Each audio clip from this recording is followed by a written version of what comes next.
हावेरी जिला के अंतर्गत पीयूसी प्रथम कक्षा में अध्ययन करने वाले सभी हिंदी छात्र छात्राओं को नमस्कार।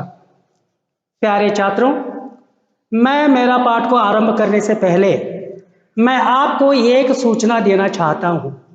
मित्रों, पूरी दुनिया में ही कोरोना संक्रमित हो चुका है, जिसकी वजह से हम आपके चेहरा तक नहीं देख पा रहे हैं।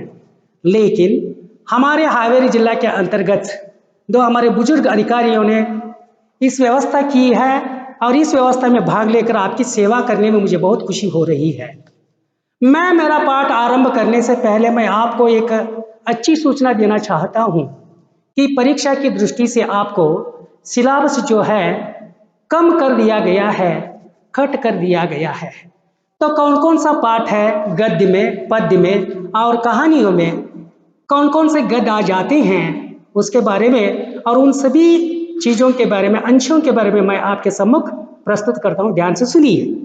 बड़े घर की बेटी, युवाओं से, निंदारस, बिंदा, बाबा साहेब डॉक्टर अंबेडकर, दिल का दौरा और एंजाइना, मेरी बद्रीनाथ यात्रा।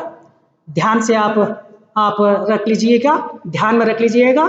और मध्ययुगीन काव्यों में कबीरदास के दोहे, तुलसीदास के दोहे और मीराबाई। आधुनिक कविताओं में कुटिया में राजभवन, तोड़ती पत्थर, उल्लास, तुम गा दो मेरा गान अमर हो जाए। मित्रों, यहाँ पर कहानियां अपठित भाग है, शायद आप किताब में देख रहे होंगे। यहाँ पर आपको मधुआ, स्मशान, खून का रिश्ता, इस प्रकार आपको सिलेबस के लिए है। और मैं आपको एक सूचना दे रहा हूं, व्याकरण के दृष्टि से सूचित व्याकरण सब कुछ आ जाते हैं, जिसके बारे में आप चिंता करने की आवश्यकता नहीं है। हाँ, मैं आज आपके सम्मुख पहला पाठ बड़े घर की बेटी, बड़े घर की बेटी, इस पाठ को मैं आपके सम्मुख प्रस्तुत करने जा रहा हूं। लेकिन मैं आपसे एक अनुरोध करता हूं छात्रों कि मुझे यहाँ पर सिर्फ 30 मिनट मात्र दिए गए हैं। उन 30 मिनटों के अंतर्गत ही मैं समुद्र का पानी को घड़ा में भरने का काम मैं कर रहा हूँ। पाठ का नाम है बड़े घर की बेटी, बड़े घर की बेटी। लेखक का नाम है प्रेमचंद। छात्रों, प्रेमचंद का नाम कौन नहीं सुनता है, कौन नहीं सुना है? पूरी दुनिया में ही प्रेमचंद सुप्रसिद्ध है, क्योंकि लगातार उन्होंने 300 कहानियों की रचना की है, उसके साथ ही उपन्यासों की ही रचना की है। इसलिए पूरे भारत देश में वे सम्मानित है और स्मरणीय है, वंदनीय है। और उनका उपन्यास ऐसे हैं, गोदान है, गबन है, कर्मभूमि, सेवा सदन, रंगभूमि तथा निर्मला। और उसके साथ ही मैं बताना चाहूंगा आप लोगों से कि 300 कहानियां वे लिखी हैं। उन कहानियों के अंतर्गत अगर हम देख लिया जाए, जैसे कि ग्रामीण परिवेश को, विशेष रूप से मध्यम वर्गीय लोगों की दुस्थिति के बारे में वे अच्छी तरह से अपने कलम उठाई है। सचित्र रूप से हमारे रूप में ये चित्र कड़ा कर देते हैं, जैसे कि हमारे जीवन में ही ये सारी घटनाएं घटित होती जाती हैं, ऐसा हमें महसूस होते हैं। ऐसा महान उपन्यासकार सम्राट प्रेमचंद जी का जन्म 1880 में, जैसे कि वाराणसी के निकट लम्ही नामक एक छोटा सा गांव में इनका जन्म होता है बच्चों। और छात्रों सुनिए, इनका पिताजी का नाम है अजायब राय तथा माता का नाम है आनंदी देवी। वे बहुत ही संघर्षमय जीवन इन्होंने बिताया। हर दिन, हर क्षण, हर पल वे समस्याओं से जूझते रहे। अपने खुले आंखों से हर एक व्यक्ति, जैसे कि मध्यम वर्गीय, हर एक व्यक्ति के जीवन को उन्होंने खुले आंखों से देखा, महसूस किया, अनुभव किया। अपने अनुभवों को ही वे अक्षर रूप दिया है, वही उपन्यास तथा कहानियां बन चुके हैं। तो इन कहानियों में से आज मैं आपके सम्मुख बहुत प्रमुख कहानी को प्रस्तुत करने जा रहा हूं। इस कहानी का नाम है बड़े घर की बेटी, बड़े घर की बेटी, बड़े घर की बेटी। छात्रों, जैसे कि प्रस्तुत कहानी प्रेमचंद की श्रेष्ठ कहानियों में से एक कहानी मानी जाती है। इस कहानी का आरंभ करने से पहले मैं आपके सम्मुख कहना अनिवार्य है कि पात्रों का परिचय मूल रूप से यहाँ पर बेनी माधव सिंह आ जाते हैं। बेनी माधव सिंह जैसे कि पहले जमाने में बहुत अमीर थे, उनके पिताजी के समय तालाब मंदिर को वे ही बनवा दिए थे, लेकिन आज मरम्मत भी नहीं कर पा रहे हैं। तो ऐसी दुस्थिति में आकर खड़े हैं बेनी माधव सिंह। लाखों लाख आमदनी थी उस समय, लेकिन आज साल भर की आमदनी सिर्फ 1000 रुपये मात्र है। और ऐसे बेनी माधव सिंह के 2 संतान मात्र हैं, दोनों भी लड़के हैं। आप जानते हैं कि बड़ा बेटा का नाम है श्रीकंठ सिंह और द्वितीय बेटा इनकी दूसरा बेटा का नाम है, आप जानते हैं, लाल बिहारी सिंह।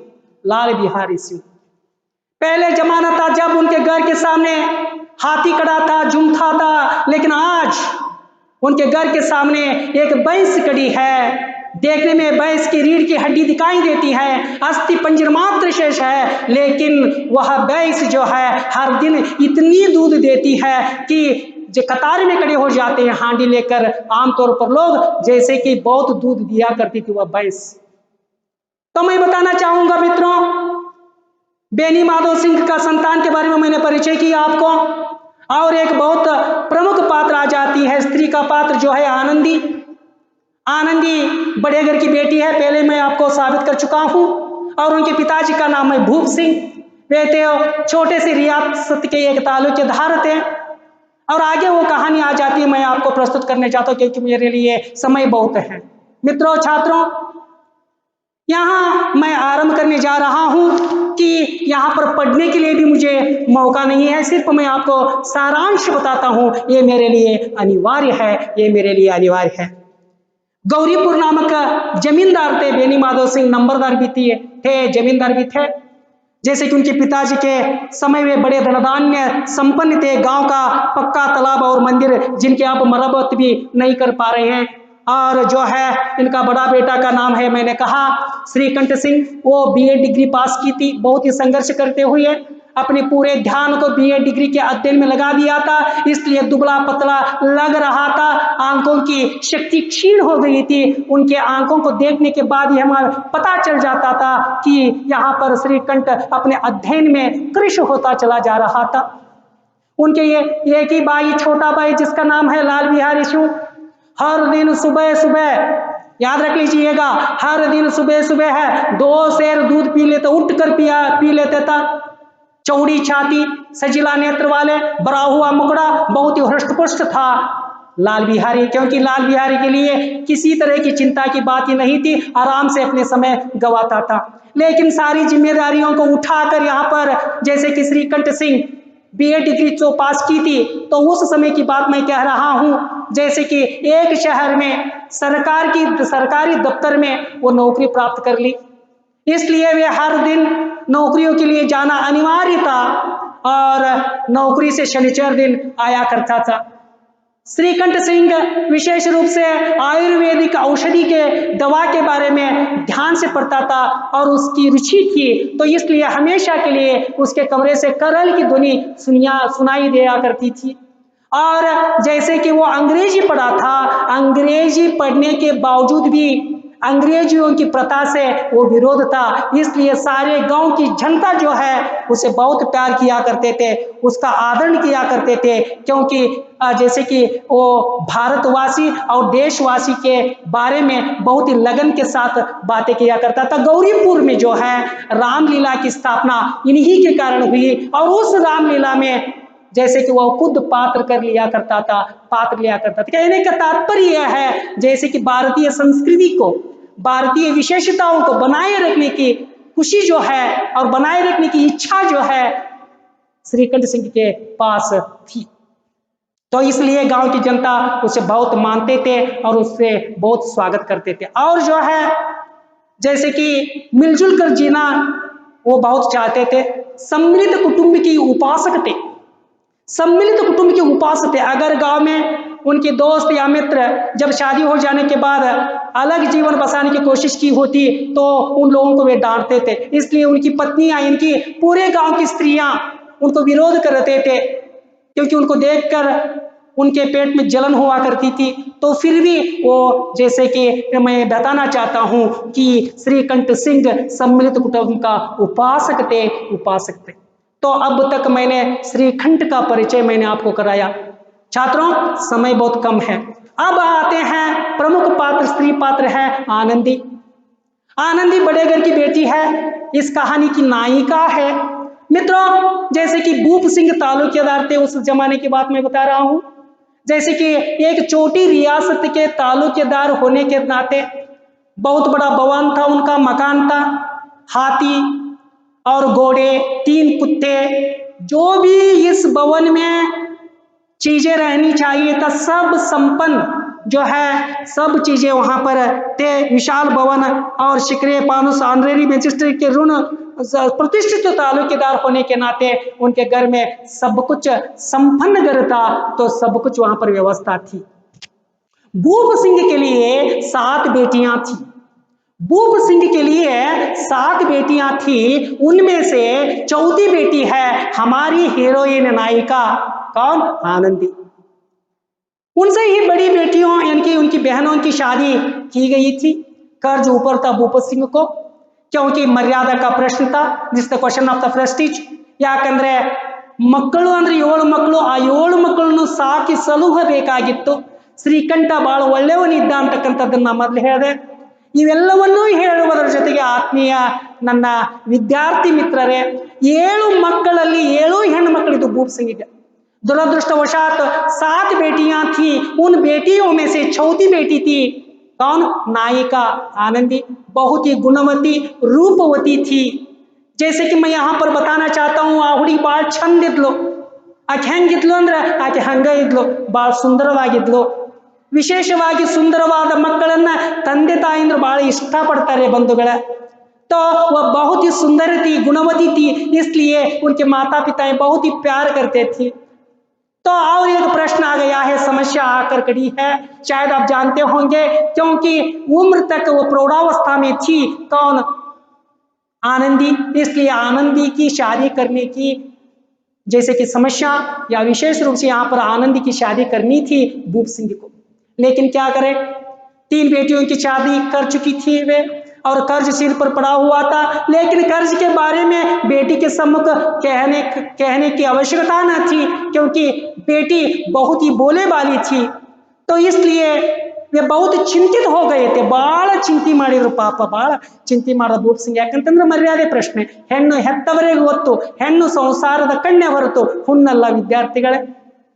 लेकिन एक दिन एक घटना घटी, क्योंकि पहले मैं बता चुका हूं समाज की सेवा करने में सिद्ध हस्त था हमारा श्रीकंठ। तो हमारे श्रीकंठ एक दिन अपने नवयुवकों के साथ, मित्र मंडली के साथ चंदा वसूली करने हेतु भूप सिंह के घर आ जाते हैं, क्योंकि भूप सिंह जो है बहुत ही अमीर थे। इनकी इच्छा थी कि चंदा वसूली हो ही सकती है। जब भूप सिंह ने श्रीकंठ के व्यक्तित्व को देखा, रीझ गए। ಶ್ರೀಕಂಠನ ವ್ಯಕ್ತಿತ್ವವನ್ನು ನೋಡಿ ಬಹಳ ಖುಷಿ ಆಯ್ತು, ಒಮ್ಗೆ ಇಷ್ಟಪಟ್ಟ ಮಗಳು ಕೊಡಬೇಕು ಅಂತ, और ब्याह कर दिया। आनंदी की शादी हो गई, किसके साथ? तो आप ही कहते हैं श्रीकंठ के साथ। ಶ್ರೀಕಂಠನ ಜೊತೆಗೆ ಅವಳ ಮದುವೆಯೂ ಆಗಿ ಹೋಯಿತು। ಬಂಧುಗಳ ಇಲ್ಲಿಗೆ ಒಂದು ಹಂತ ಆಯ್ತು, ಮಗಳ ಮದುವೆ ಅಂಕರು ಮಾಡ್ದ ಯಾರು? ಭೂಪ್ ಸಿಂಗ। ಬುಂದೆ ಗಿಂದೆ ಉಂಡೆ ಎಲ್ಲ ತಿಂದ್ರು ಮುಂದೆ। तो नए ससुराल आ जाती है कौन? आनंदी। यहां पर कुछ टीक टाक थी कि आनंदी नए घर में आई, सुसंपन्न अभ्यस्त घर में अब तक अपने जीवन को निभाई थी। वो बड़े घर की बेटी थी, गुणवती थी, रूपवती थी और समझदारिनी थी। लेकिन अभ्यस्त घर से जब आकर यहां पर कदम रखती है ससुराल घर में, ಗಂಡನ ಮನೆಗೆ ಬಂದಾಗ ಗಂಡನ ಮನೆಯ ಪರಿಸ್ಥಿತಿ ಹೇಗಿತ್ತು ಅಂದ್ರೆ ರೂಢಿಗ್ರಸ್ತ एक छोटा सा घर था, ಸಣ್ಣದಾದ ಒಂದು ಮನೆಯಾಗಿತ್ತು। उस मकान में खिड़कियां तक न थी, मनी ಒಳಗೆ खिड़की ಇರಲಿಲ್ಲ, दीवारों में जैसे कि चित्र भी नहीं थे। तो आते वक्त जैसे कि नई से शादी हुई थी, उन्मन से उन्मत्त होकर जैसे कि यहाँ पर बड़े घर की बेटी कहलाने वाली आनंदी आपके साथ स्लीपर लाई थी रेशम की, जिसे पहनने के लिए तो यहाँ पर बाग क्या, बाग भी नहीं था, और हाथों डडक जगह इरलिಲ್ಲ, और जमीन पर फर्श भी नहीं था। ನೆಲದ ಮ್ಯಾಲ संगमरगी कल्लू इद्दिद्दिल्ल, कुछ भी नहीं था व्यवस्थाएं। लेकिन बड़े घर की बेटी होते हुए भी, संपन्न रूढ़िग्रस्त घर में होने के बावजूद भी अपने जीवन को ऐसा निभाया मानो उसने विलास के सामान जैसे कि कभी देखी ही न थे। ಅವಳು ಎಂದೂ ತನ್ನ ಜೀವನದೊಳಗ ಇಷ್ಟೊಂದು ವೈಶಾಲ್ಯಪೂರ್ಣವಾದ ಅನುಕೂಲವಾಗಿರ್ತಕ್ಕಂಥ ವಸ್ತುಗಳನ್ನ ಕಂಡೇಲೋ ಏನೋ ಅನ್ನುವಂಗ ತನ್ನ ಜೀವನವನ್ನ ಸಾಗಿಸುತ್ತಿದ್ದಳೋ ಯಾರು? ಆನಂದಿ. ಇದು ಭಾರತೀಯ ನಾರಿಯ ಸಂಸ್ಕೃತಿ ಅಂತಕ್ಕಂಥದ್ದನ್ನ ಬಂಧುಗಳ ನೀವು ತಿಳ್ಕೋಬೇಕು ವಿದ್ಯಾರ್ಥಿಗಳೇ। एक दिन दोपहर समय मेन क्लाइमैक्स ಇಲ್ಲಿ ಬಂತು। एक मैं पूरा पढ़ते पढ़ते मैं आपको नहीं समझा रहा हूं, ನಾ ಇಲ್ಲಿ ಓದ್ತಾ ನಿಮಗೆ ಹೇಳಾಕತ್ತಿಲ್ಲ, ಯಾಕಂದ್ರೆ ಟೈಮ್ ಬಾಳಿಲ್ಲ। हाँ, पेज नंबर 4। एक दिन दोपहर के समय लाल बिहारी, कौन है लाल बिहारी? लाल बिहारी श्रीकंठ सिंह के भाई है और देवर है आनंद के लिए। नोट मजा आएंगे। एक दिन लाल बिहारी जंगल से 2 चिड़िया लेकर आया, जिसे पकाने के लिए अपने बावजे के साथ सौंप दिया। ನೋಡ್ರಿ ಎಷ್ಟು ಚಂದ ಕೇಳ್ತಾನವ। ಅತ್ತಿಗೆ ಅಂದ್ರೆ ತಾಯಿಯ ಸಮಾನ, ಅತ್ತಿಗೆ ಅಂದ್ರೆ ಮಾತೃ ಸಮಾನ। ಆದ್ರೆ ಈ ಪುಣ್ಯಾತ್ಮ ಲಾಲ್ ಬಿಹಾರಿ ಏನ್ ಹೇಳ್ತಾನಂದ್ರ, ಜಲ್ದಿ से पका दो, मुझे बहुत भूख लगी है। ತಗೋ ಇವನ ನನಗ ಅಡಿಗೆ ಮಾಡಿ ಹಾಕೋ, ನನಗ ಬಹಳ ಹೊಟ್ಟೆ ಸ್ಥಿತಿ ಅಂದ। ಅತ್ತಿಗೆ ಅಂದ್ರೆ ಯಾರು? ಅತ್ತಿಗೆ ಕೊಟ್ಟು ಮಾತಾಡ್ಬೇಕು ಹೆಂಗ? ಏನು ಗೊತ್ತಿರ್ಲಿಲ್ಲ। तो यहाँ पर प्रेमचंद जी हमें इस सूक्ष्म अंश को यहाँ पर प्रस्तुत करते हैं कि यहाँ पर प्रेमचंद जी कहीं पर भी प्रेमचंद जी मां का परिचय नहीं दिया है इस कहानी में। यदि ताई परिचय कोटिल्ला, अगर यदि मां होती तो ऐसी परिस्थिति नहीं होती और ऐसा लाल बिहारी क्यों नहीं होता, क्योंकि बहुत उधड़ उबड़ था वो, क्योंकि उबड़ खाबड़ बातें किया करता था, क्योंकि अननुभवी था वो, अननुभवी था। इसलिए माता स्वरूप बाबी के साथ ऐसा अभद्र व्यवहार करता है कि कहता है मुझे भूख लगी है, इसे पका दो, ತಗೋಯೋನ ನನಗ ಹೊಟ್ಟೆ ಸತಿ ಅಡಿಗೆ ಮಾಡಿ ಹಾಕು ಅಂದ। ಅತಿಗಿರ ನನಗೆ ಅಡಿಗೆ ಮಾಡಿ ಹಾಕ್ರಿ ಅನ್ಬೋದಾಗಿತ್ತು, ಆಗಂಗಿಲ್ಲ। ಯಾಕಂದ್ರೆ संस्कार युक्त पुत्र हमेशा के लिए सुपुत्र बनते हैं, लेकिन बिना संस्कार का पुत्र कुपुत्र बनते हैं, क्योंकि मां की कृपा ही नहीं थी। बाल्यावस्था में शायद मां को खोया हुआ था, यह अंश यहां पर मैं महसूस करता हूं। बहुशः ताई संस्कार हाकिद्दिಲ್ಲ। तो देखिए भारतीय संस्कार के प्रतिरूप रहने वाली यहां पर आनंदी क्या करती, पहले ही जैसे कि यहाँ पर जो है पहले ही जो है उसकी ही राह देख रही थी आनंदी, भोजन बनाकर बैठी थी, देवर की रास्ता देखते हुए बैठी थी। लेकिन जब देवर ने कहा तब चुपचाप खड़े होकर फिर वह व्यंजन बनाने में खड़े हो गई। लेकिन क्या हो गया, तो यहाँ पर अनर्थ हो गया कि जब वो मांस पका रही थी, उस मांस पर ताली में पाव भर मात्र घी था, उस घी को वो ढाल दिया। किफायत क्या जाने, क्योंकि बड़े घर की बेटी ना, इसलिए उसे कुछ भी पता नहीं था, इसलिए सब कुछ डाल दिया। जब लाल बिहारी खाने के लिए बैठा तो दाल में उसे और चाहिए था घी, मुझे घी और चाहिए।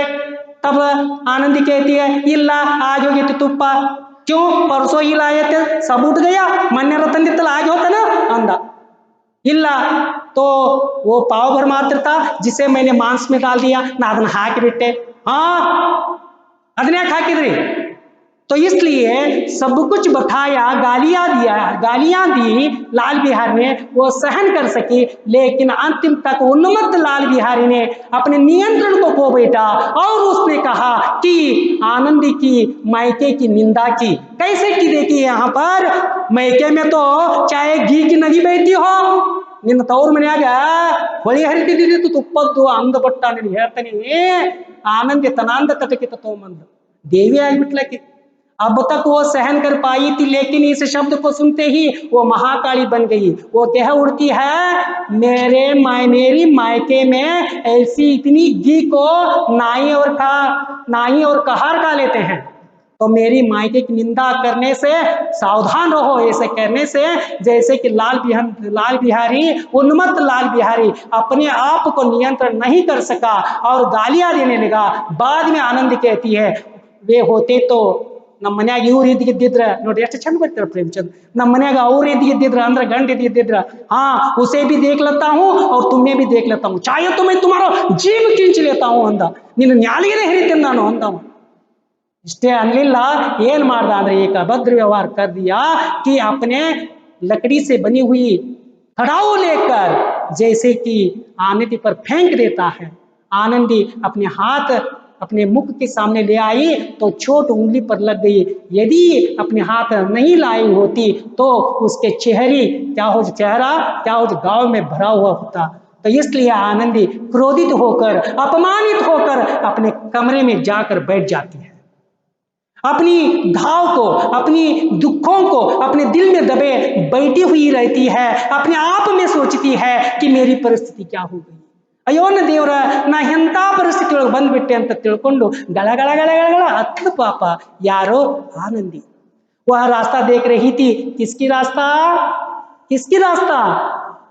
श्रीकंठ सिंह शनिचर के बाद एक दिन मात्र आया करता था घटना जो गुरुवार घटी थी गुरुवार से गत 2 दिवस से कुछ भी खाया नहीं है आनंदी ने कुछ भी खाया नहीं चूहा तक नहीं है लेकिन अपने पति की रास्ता देखते देखते बैठकर आंखों से आंसू लुढ़क पड़ रही थी लेकिन अपने दबे दिल में सब कुछ दर्द को दबाकर बैठी हुई थी कब आता है मेरे पति कब आते तब जैसे कि वो वहां पर कहने के लिए आतुर होकर बैठी हुई थी जब भी शनिचर के लिए जब आ जाता था कौन श्रीकंठ जब गलियों के लोग आकर बैठते थे क्योंकि श्रीकंठ सिंह से बहुत सम्मान करते थे प्यार भरी आंखों से देखते थे देश के और आर्थिक राजनीतिक सब राजनीति के बारे में इधर उधर की बातें जैसे कि चौपाले में चर्चा हुआ करती थी तो इंतजार करते हुए अंदर जो बैठी थी ना आनंदी ಒಳ ಕುತ್ಕೊಂಡ್ಬಿಟ್ಟಿದ್ಲು ಕಣ್ಣ ಯಾವಾಗ ಬರ್ತಾನ್ ಆಗ ಬರ್ತಾನ್ लेकिन वहां पर जब बैठता था आनंदी पिंड छुड़ाना कष्ट हुआ करता था लेकिन सब लोग उठ जाने के बाद रात 10 बज गई सन्नाटा छाई गई थी तो अंदर कदम रखता है भोजन के लिए जब बैठ जाता है तो लाल बिहारी कहता है भैया भाभी जी को कुछ बता देना वो अपनी जुबान को नियंत्रण कर लेने के लिए बता दो क्योंकि हम सबको अपने मायके के सामने तुच्छ समझती है अंदव ಏನ ಅತಿಗೆ ಬುದ್ಧಿ ಹೇಳು ಆಗಲೇ ಕತಿಗೆ ಅಂತಿಲ್ಲ ಮಗ ಇವ ಈಗ ಅವ್ರ ಅಣ್ಣ ಬರತ್ಲೆ ಅತಿಗೆ ಮಗ ಬುದ್ಧಿ ಹೇಳು ನ್ಯಾಲ್ಗಿ ಬಿಗಿಡು ಮಾತಾಡೋಣ ಆಕಿ ತವ್ರ ಮನೆ ಇದ್ರಿಗೆ ನಮ್ಮನ್ನ ಏನು ಅಲ್ಲ ಅಂತ ತಿಳ್ಕೊತಾಳ ಆಕಿ ಅಂತ ಅಂದ ಅವಾಗ तो कुछ भी सोचे बिना भूख लगी थी शायद भरपेट खा लिया अंदर आ गया उनके पिताजी बेनी माधव सिंह भी अपने छोटे पुत्र जो था लाल बिहारी सिंह के पक्ष में वो था क्योंकि वे समझ नहीं पाया था कि ऐसी घटना घटी है शायद तो जब रात 10:30 इधर उधर जैसे कि शायद 10:30 बजे हुए होंगे तो अंदर आते ही अपनी पत्नी के पास चला जाता है क्या महारानी प्रसन्न है हाँ प्रसन्न है कहते ही उनके आंखों में आंसू लुढ़क पड़ने लगी तो आनंदी तो यहाँ पर श्रीकंठ कहते हैं क्या उपद्रव मचा रखा है घर में ये ನಿನ್ನ ಮನೆ ಭಾಳ ಉಪದ್ರ ಆಗ್ಬಿಡ್ತಂತಲ್ಲ ಎಷ್ಟು ಅನ್ನದ ತಡ ನಿಮಗೆ ಹೇಳ್ತೀನಿ ಹೆಣ್ಮಕ್ಳು ಬ್ರಹ್ಮಾಸ್ತ್ರ ಯಾವುದು ಕಣ್ಣಾಗ ನೀರು ಬೇಕಾದಂಗೆ ಮಳೆಗಾಲ ಆಗಿ ಬರಗಾಲ ಬಿದ್ದು ಬಾವಿ ಹಳ್ಳ ಕೊಳ್ಳಿ ಬರದಾಗಬಹುದು ಸಮುದ್ರ ಖಾಲಿ ಆಗಬಹುದ್ರಿ ಹೆಣ್ಮಕ್ಳ ಕಣ್ಣಾಗ ನೀರು ಖಾಲಿ ಆಗಲಿಯಪ್ಪ जैसे कि आंखों में आंसू लुढ़क पड़ी तो आंखों की देखकर क्या बात है सब कुछ पूछने के बाद जो अब तक मैंने बताया सब कुछ कह डाली आनंदी अपने पति के सामने आनंदी ಎಲ್ಲವನ್ನೂ ಹೇಳಿದ್ಲು अभद्र व्यवहार जिस प्रकार लाल बिहारी ने किया और जो है उसने क्या की मेरे मायके की निंदा की इसलिए मैंने उससे डांटा तो उसने क्या किया अभद्र व्यवहार किया कि कड़ाऊ लेकर मुझे फेंक दिया मैंने हाथ ले आई नहीं तो मेरे सिर ही पड़ जाती थी कहने के बाद रुष्टित हो गया कौन श्रीकंठ सिंह करवट बदलते रहे नींद नहीं लग पा रही थी समाधान भी नहीं हो पा रहा था क्योंकि आनंदी अर्धांगिनी थी सुबह सुबह होते ही सूरज की किरणें चुभते ही श्रीकंठ अपने पिता के सामने जाते हैं और जाकर कहता है दादा अब मैं इस घर में नहीं रहूंगा ನಾಯಿ ಮನೆಯಾಗ ಇರಂಗಿಲ್ಲ ಅಯ್ಯಯ್ಯೋ ಯಾಕ ಯತ್ರ ನಾರ್ಯಸ್ತು पूज्यन्ते रमन्ते तत्र देवताः श्लोकदव जहां पर नारी की पूजा की जाती है गौरव दी जाती है साक्षात वहां पर ईश्वर वास करता है लेकिन क्या है अभद्र व्यवहार कर रहा है। जहां पर नारी का गौरव नहीं है, नारी की इज्जत खो जा रही है, उस घर में मैं नहीं रहूंगा। जैसे कि लाल बिहारी मेरे भाई नहीं है, मैं आज से लाल बिहारी का मुंह नहीं रखूंगा, मुंह नहीं देखूंगा। ಇವತ್ತಿನ ನಾವು ಮನಿ ಅವ್ರ ಮುಖಾನ ನೋಡೋಂಗಿಲ್ಲ। यदि लाल बिहारी को आप रख लेते हैं तो मैं नहीं रहूंगा, मैं शाश्वत रूप से घर छोड़कर जाऊंगा। लेकिन लाल बिहारी के पिताजी कौन, बेनी माधव सिंह, बहुत अनुभवी थे वृद्ध ठाकुर, उसे बहुत ही समाधान करने के लिए कोशिश किया लेकिन नहीं हो पाया। लेकिन सब लोग इकट्ठे हो गए, गलियों के लोग, जैसे कि देहाती के लोग थे, उनके घर के सामने चौपाल में आकर बैठ गए बहाना बनकर। एक ने आया तंबाकू, एक ने लेने है तो आ गया, एक ने आ गया जैसे कि केईबी की बिल दिखाने है तो आ गया। जैसे कि उनके मन में बहुत खुशी हो रही थी और इस देहाती की स्त्रियां बहुत खुशी मना रही थी कि आनंद के साथ पक्ष में खड़े होकर अब कौन, श्रीकंठ सिंह घर छोड़कर जाने के लिए तैयार हो गया है। लेकिन समझाने के बाद भी समझ नहीं पाया। बहुत ही दुखित होकर, संकट को महसूस करते हुए, नाराज होकर बेनी माधव सिंह बाहर चले जाते हैं। उस समय दरवाजे के फाटक के बीच में खड़े होकर सब कुछ बातें सुन लिया था कौन, लाल बिहारी। कैसे कहानी लिखते हैं देखिए प्रेमचंद। और उसने, उनके आंखों में आंसू लुढ़क पड़ी, क्योंकि अपने पिताजी से बढ़कर ही अपने बड़े भाई को बहुत गौरव दिया करता था। और श्रीकंठ भी लाल बिहारी को बहुत चाहता था। जब भी इलाहाबाद से आया करते थे तब खाली हाथ से नहीं आता, क्योंकि लाल बिहारी के लिए कुछ ले आता था। और मुगदर की जोड़ी है उसी ने सिलाकर दिलाई थी। और एक दिन श्रावण मास में दंगल में बड़ा पहलवान को पछाड़ दिया था कौन, पछाड़ दिया था कौन, लाल बिहारी। उसको 5 रुपए बड़ी इक्का, जैसे कि अखाड़े में ही जाकर अपने छोटे भाई को आलिंगन करते हुए 5 रुपए दिया था। तो ऐसे वात्सल्यमय जो भावनाएं थी भाइयों के बीच में अब शिथिल होते चली जा रही थी। इसलिए तय कर दिया था कि बड़े भाई श्रीकंठ की जुआ से निकलती हुई शब्दों को सुनकर क्या कहा था कि उसका, मैं जैसे कि लाल बिहारी मेरे भाई नहीं है, मैं आज से उसका मुंह तक नहीं देखूंगा। जिसे सुनकर बहुत पछताव कर रहा था, नाराज हो गया था, इसलिए तैयार हो गया कि मेरे लिए मेरे बड़े भाई घर छोड़कर न जाएं। इसलिए उसने अपने कपड़े सब कुछ ले लिया और जाने के लिए तैयार हो गया। और अपने भाभी से कहते हैं, भाभी मुझे क्षमा कर दीजिए, मेरी ओर से जो कुछ भी अपराध हुआ मुझे क्षमा कर दीजिए। भैया ने अब कह रहा है कि मैं उसका भाई नहीं हूँ, इसलिए मैं घर छोड़कर जाता हूँ। अतीरा नानो मनी बिटोकनी अण्णा ನನ್ನ ಮಕ್ಕ ನೋಡಂಗಿಲ್ಲ ಅಂತ ಅದಕ್ಕೆ ನಾ ಹೊಕ್ಕನಿ अंदा। आनंदी चिंता में पड़ गई, क्योंकि शादी होकर बहुत दिन नहीं बीत गए हुए, भी नहीं बीते हैं। लोग क्या कहेंगे कि दोनों को अलग कर बैठी है, तो ये राक्षसी है कह सकते हैं। इसलिए आनंदी ने बिगड़ता हुआ काम बना लिया, क्योंकि अपने पति को नियंत्रण करने की कोशिश की लेकिन सहमत नहीं हो पाया श्रीकंठ सिंह। तब फिर उसके कमरे के पास ही खड़े होकर लाल बिहारी कहता है, भाभी मुझे क्षमा कर दीजिए, मेरी ओर से जो कुछ भी अपराध हुआ जिसे आप कृपया क्षमा कर दीजिए। मैं इस घर को हमेशा के लिए छोड़कर जा रहा हूँ, क्योंकि भैया मुझे देखना नहीं चाहता, इसलिए मैं घर छोड़कर जा रहा हूँ। कहते हुए फाटक के दरवाजे की ओर चल रहा था तो आनंदी ने भागते हुए चली गई और उसे रुकाया। उसे रोक करके थे, कहाँ जा रहे हो, नहीं जाना, नहीं जाना, मैं आपको नहीं जाने दूंगी। हाँ, मैं आपके भाई को समझा दूंगी कहकर उनको ले आती है।